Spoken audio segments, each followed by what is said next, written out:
Maziga na biwoobe mutabani w'omugagga Sudiru afiiriddewo n'emmotoka yonna ekutta omuliro eweddewo ogenda kubanga ate obifuna mu maaso awo. Bibino ebimu ebyabadde mu konsati ya Hajati Sophia Nantongo byanyumye bitya nabyo ogenda kubanga obifuna mu maaso awo. Ensonga za Eddie Mutwe munnange tebinaba kuggwa yadde n'akatono. Omugamba mutya mwasibye mutya bantu bange, kansuubire nti muli bulungi ba mikwano nga enkola yaffe. Mbasaba video no mujimpe like era nsaba gwe wenna atanaba kusubscribinga wano ku Sylvia News Extra nti mukwano subscribinga era onyigene mu notification bell lemesibwanga byonna byemba nteekayo wano ku Sylvia News Extra. Nyongera okusabirako mmwe mwenna abalwadde abakosefu tinsaba ekisa kya Mukama ate kibatuukeko ba mikwano. Sheikh Ashraf Dembe omusomi w'edduwa akola ku nsonga z'amaka, oyagala kufuna butuuze bweru, business nga tezitambula bulungi, oli Uganda oba oli bweru mukubireko agenda kubanga ate akusomera edduwa. Era nga tulina ne bannaffe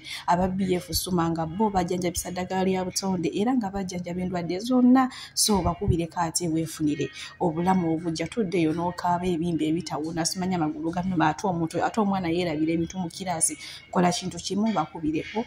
ogenda kubanga ate owonyezebwa. Munnange sigenda kulwisa era nga nkutandise n'amawulire gannaku nyoonye ddala. Amakya ga leero bwe bukeeredde munnange mutabani w'omugagga Sudiru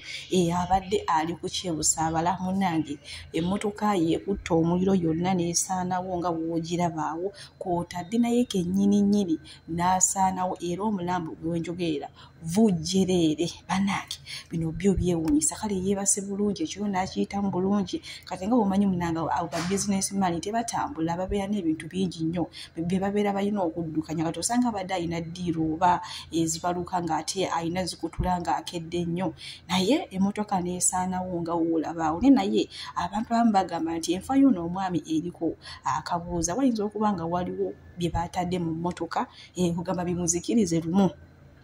waleme kubula n'obujulizi bubulire ddala. Ate abalala bagamba nedda osanga zibadde ntuuko ze. Kale bannange ebintu byewuunyisa, taata asigaddewo omukadde kyokka ate omwana omuto yafudde. So abooluganda tuleme kwewalana akadde konna ogenda, akadde konna ofa okitegedde ekintu ekyo. Munnange bwe tweyongerayo n'omuyimbi Chris Evans, omanyi ennaku zino alina omuzungu bwapepeya naye era munnange tebyakomye okwo, bakoze ne vidiyo y'oluyimba era nga kigamba nti oyo omuzungu ennaku zino yamuteekamu kasente ne maama omuzungu ono nga teyeewummuzaako, anti oluvannyuma lw'okulaba Chris Evans ng'atijja naye mumanyi ba social heroes bo tebeewummuza kuba atateesedde okusomolayo ebifaananyi ng'ali. Bannange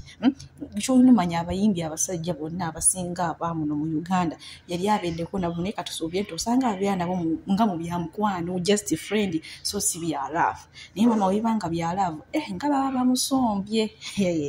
ate ab'Uganda tebasaga. Kale ngenda kuwaako ebimu ebyabadde mu konsati ya Hajati Sophia Nantongo ne maama nga byanyumya ebirala era nga ngenda kusooka na famire ye, omwami, abaana, then tweyongereyo ate nabisho ebirala ebyabadde era nga mwe mwabadde Hajati Stisha Mayanja ne Mwali Nantume okuddamu ne bakwatagana oluvannyuma lw'okumala ebbanga eddene nga buli omu agamba nti buli omu aloga munne. Bingi kawunyukuza.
Hajjati Sophia Nantongo bw'atyo munnange bwe yarabise ne famire ye. Munnange no yazaalira ddala abaana. Ate abayimbi abamu temwagala kuzaala mbu munnange okuyimba kutuwuuba. Mulabire ku Hajjati Sophia Nantongo alina abaana nno. Kale bwe tweyongerayo era nga byo bino bya ssanyu. Munnange oluvannyuma lw'okumala ebbanga eddene wakati wa Hajjati Stesha Mayanja wamu ne Maureen Nantume. Bano no babadde tebali makambugu nga buli omu ayogerera munne amafuukuule. Hajjati Stesha Mayanja yagamba nti Maureen Nantume yamuwaayiriza mbu yaloga omwana we ono omuwala omukulu bannange mwerabidde mu Keerinya muwala wa Maureen Nantume omukulu mbu yamuloga bannange. Maureen Nantume n'agamba oyo ampaayiriza nze sibimugamba agakolerere era abadde tubakwatagana n'olunaku lwekyo nange konsati ya Hajjati Sophia Nantongo yabagasengawo olabaawo.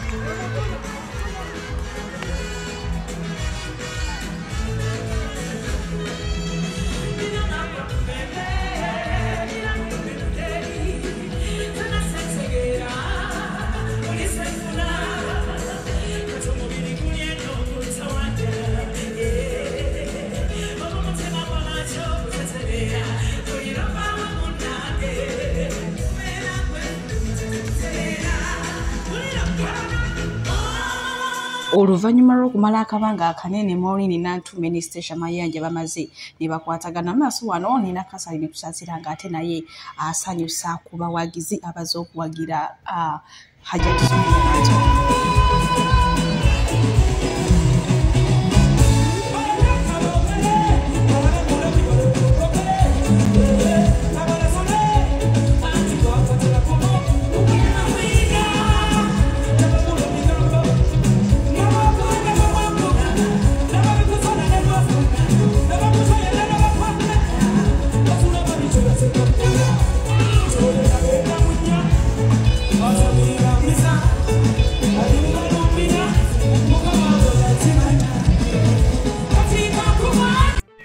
Weebatu wamma abayimbi bazze mu bungi ne balaga Sophia Nantongo omukwano. Ne munnange mubadde mukimanyi nti abayimbi abaali mu liigi ya Sophia Nantongo, Maureen Nantume, Catherine Kusaasira, abakazi n'abakyalo omuli ba Geoffrey Lutaaya, ba Misa Kisemakula, mukimanyi nti no bo balina enkwatagana y'amaanyi nnyo ate okusinga abayimbi b'ennaku zino abaliko. Abayimbi b'ennaku zino munnange ndaba tebalina nnyo nkwatagana, buli omu ali ku lwe. Ate ne bano abayimbi b'ennaku zino nabo bafuba nnyo okukola emikwano kubali abayimbi abali mu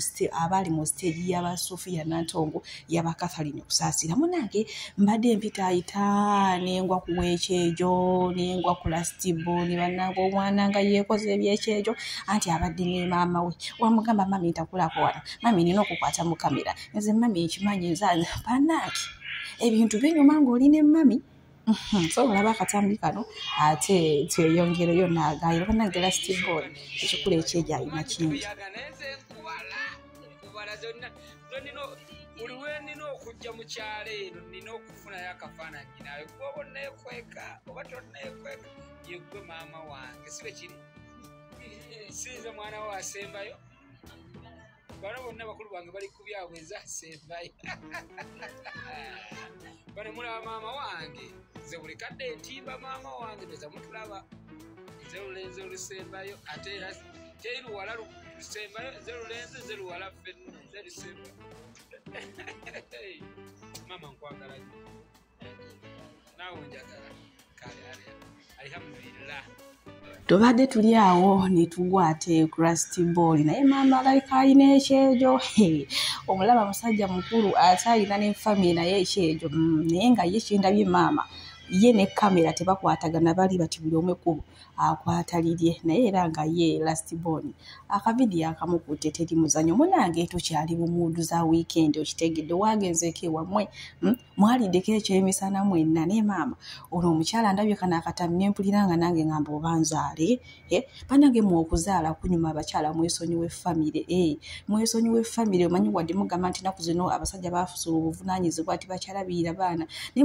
mumanyi kati buno obudde ono omukazi essanyu lyawulira nga laba abaana be bonna bali awo atudde nabo bali mu kulya mmere. Kale ebinyuma lwakuba maama n'abasajja b'ennaku zino be tuzaalamu nabo olemwa. Kale bwe tweyongerayo ne mutabani wa Zali ono olunaku olw'ejjo yawezezza emyaka 18 ne munange ono omwana nga yatandika ensonga z'omukwano ng'akyali muto navayo mabegakaawo nembaleeterako girlfriend we kitegeeza yayingira mu bintu bino nga tanaba kuweza myaka 18 naye ng'olunaku olw'ejjo yagiwezezza munange Zali alina abaana abanyirira anti ssente weekuba bagamba egonzaawo. Munange bwe tweyongerayo ne Happy Power azijukira yagenda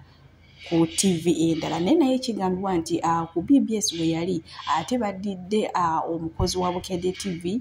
Nakalema Shadi yabadde akola n'esseebuya olugamba awo ku makya munanga ate kati naye yeyazze mu kifo kya Happy Powers wali ku BBS Telefina nti era agenda kutandika okukola ne Saimo official era nga bwe baali bakola ne Happy Powers munanga abantu basanyuse ne bagamba yes eyo replacement nnungi nnyo Shadia abadde asalira ku BBS ate ku Bukedde waliyo kibanyabo ne base naye nga we tuli kale bwe tweyongerayo mu kiseera kyekimu ne maama wa Diamond Platinum ono ye munanga asazeewo aka weekend konna akamaleko n'abazzukulu abaana ba Zali nga wolabaawo bali mu swimming pool bali mu kuwuga wali wonna ate tuyina kyobagamba munange abazadde mwenyweze abazadde temunyiiga abazadde temukola ntondo abazadde temukukuluma anti elite pumpate mukwano bazeemu naye banange bano abaana essomero lino oba lisomerwamu baana ba president oba baana baba minisita oba baana baba lawyer oba baana baba dokita banange sijja kulimba kinamala okulaba lino essomero tosobola kugendayo ng'oli mwavu ate abazadde muleme kola ntondo mudde mu kuwunzika ensingo mbuye maama ateferera abaana baffe ate biki naye banange bano abaana bayinza okuba nga baana baba pulezidenti nga tetumanyi ng'eri essomero lyabanene bokka be bagendayo kubanga nga balumiza abazadde bannaabwe emitwe abazadde b'abaana basomera ku ssomero eryo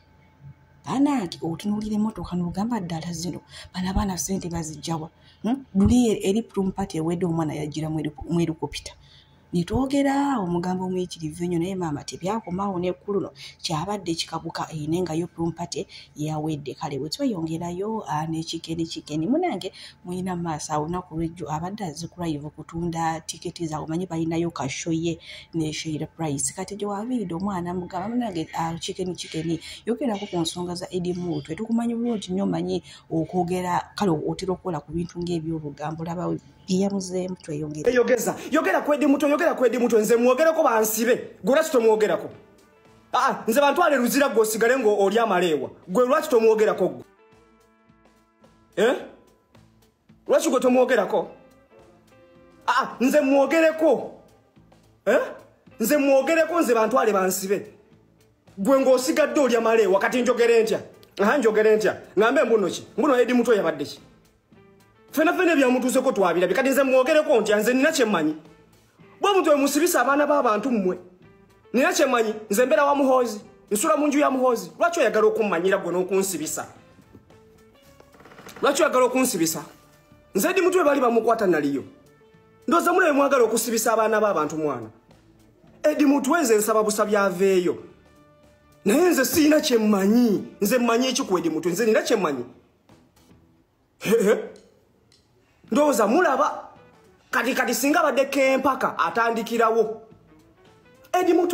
mutwe baganda bange nze nali eruzira omwezi gumu n'ekitundu mwana temunjogeza bintu bye simanyi edi mutwe nze akafaananyi nange nakajje ku peegi ya Twitter ya Muhoozi nenkapositinga nze edi mutwe siina kyemmanyi temutandika okunjogeza ate nno bantu mwe temumanyi algorithm ya internet bwetambula oyogera essaawa yonna omuntu akwefuulira nti yeeta kumanyi so okikerenjikenya atabuseki ate nga yo ku TikTok tewamulaba nga awa abantu olugambo munaye gundi akoze kino naye munange bya edi muntu abyesambye agamba musajja watu ye talina gamusiba kugenda luzira n'avundira eyo nga talina na muntu agenda kumugoberera. Kale munange bwe tweyongerayo bo bafuuti soja banuuku amazima si basanyufu yadde n'akatono olw'embeera ya munaabwe gye balabyeko edi muntu ekifaananyi ekiwammakyo kibadde kitiisa ebyaddala era nga munaye bavudde mu mbeera ne batabukira General Muhoozi batuuse n'okumugamba nti yeeraze lwatu mbu talina maanyi talina kyasobola alinganga musajja wa waka alwana n'omukazi owaka nti oyo aba talina makulu omusajja omunafu omulabira mu kulwana na mukazi we teri musajja alina maanyi akuba mukazi ne munnamagye omunafu omusirikale omunafu omulabira mu kkuba basiviliani nakubeewerera omusirikale omunafu omulabira mu kulwana n'abasiviliani eyali badde akuuma basiviliani ate yalwana nabo n'okubeewerera kati ntunulira General Muhoozi saagala nnyo bulijjo okukulumba naye simanyi ononsonyiwa oba tuyitayo X yo gwagirina oba muntu mulala yagikozesa naye bw'abanga gwagirina nga gwe wavuddeyo n'olaga mbu gwoyina Eddie Mutwe atandise okuyiga Olunyankole kaakati gwe tunakwasa obuyinza ogenda kubeera otya kale ne bonaabo bututterwa mpaka abantu ogenda kubayisa otya nze ku ddaala lyo erya generaali ate ng'oli CDF mbadde sikusuubira kukola kintu kifaanaganako bwe kityo bw'obanga Twitter handle yo gw'ogirina ekintu ky'okoze kya buswavu nnyo oweewolera otya bannansi kati onaaba kuuma otya kitegeeza kyokola olinga takitegeera bulungi oba ate oyo sigo osoosa okukwata bakubaka kwenza wano emigo kati omutte ne mukuba omusajja weeno egindi byawayintanga bya Mukama bya Luhanga aka Mukama oweho imeeyo kati civiliani imagine civiliani atalina ka training konna nti kamagye kati gwe kenyininyini kati wekataddeko obujulizi nti gwe okulya Chat Chambers wagambye ali mu basement yo kakati ddala bukulembeze eki naye waliwo kyenzudde omuliro gubasusse omuliro gubayitiddeko kati mwagala provoking kati provoking otya ba civilian abantu boyina okuuma bakuyambe kuba bawo omulaba atulumbye ate oli mukuba provokinga naye waliwo ekitagatta Kabanda yakajja n'agamba mu kabaka amanyoomu ow'abachwezi Yoweri Kaguta Museveni kali akaana kakempaka kakamala okuvuma Buganda Gashumba yakamala okugamba nti bwemba mudde Rwanda mugenda n'ettaka lyammwe gwe atoze okutte Eddie Mutwe kuba kyamaze okakasibwa bw'obanga Twitter handle yo gw'ogirina General Muhoozi ne bonaakwata abantu abenkanawa okujjako ng'onaaba malamu ggwanga lino naye ate nga tojja bba malamu bangi tugenda kuvaayo